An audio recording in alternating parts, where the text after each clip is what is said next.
Okay, so it's dry and ready to go.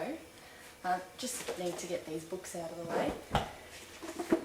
Next thing we're going to do is get the alfoil out. Now you need a fair amount of this. It needs to cover the entire area. If I can get it out. Don't worry if it rips, because you're just going to go over it anyway.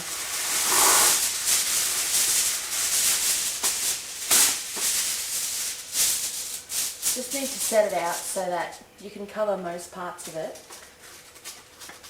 Make sure you have a little bit overlapping. I'm not having much luck with this right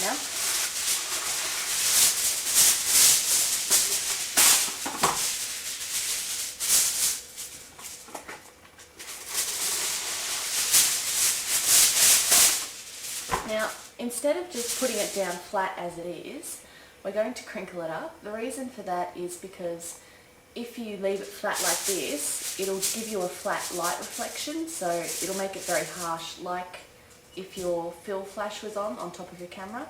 It'll just blanket everything in light. So we're going to crinkle it up because it'll give you more of a dappled, more natural kind of reflection of light.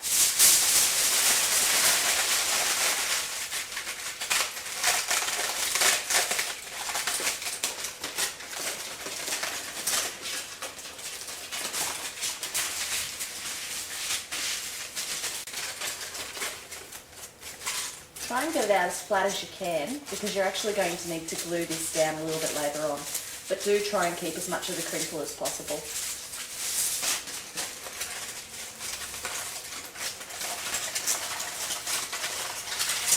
You'll notice there's two sides to alfoil, a more dulled down side and a very shiny side. That's the side that's going to stay up when you put it on the cardboard.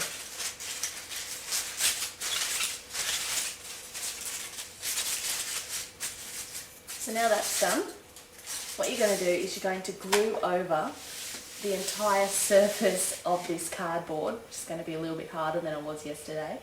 Then we're just going to stick it down as much as we can.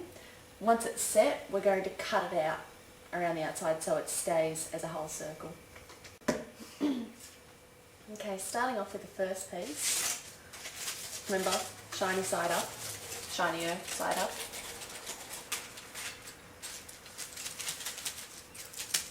Just pat it down very gently, because as I said, you want to keep as much of that crinkle as possible. You also want it to stick.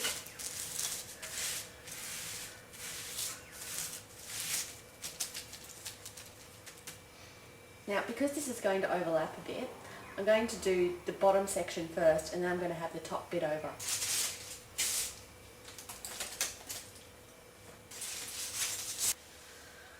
Once that's done, and it's all ready and set down basically on the rest of it, just make sure you've gone over a little bit. Make sure that all parts of the white cardboard are covered.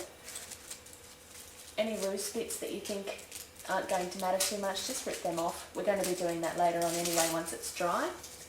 So we'll leave that to set for a little bit longer.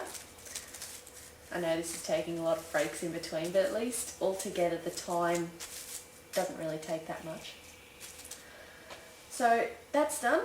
Once this is dry, give it another hour, hour and a half or so, we'll come back to it and we'll go on for the next bit.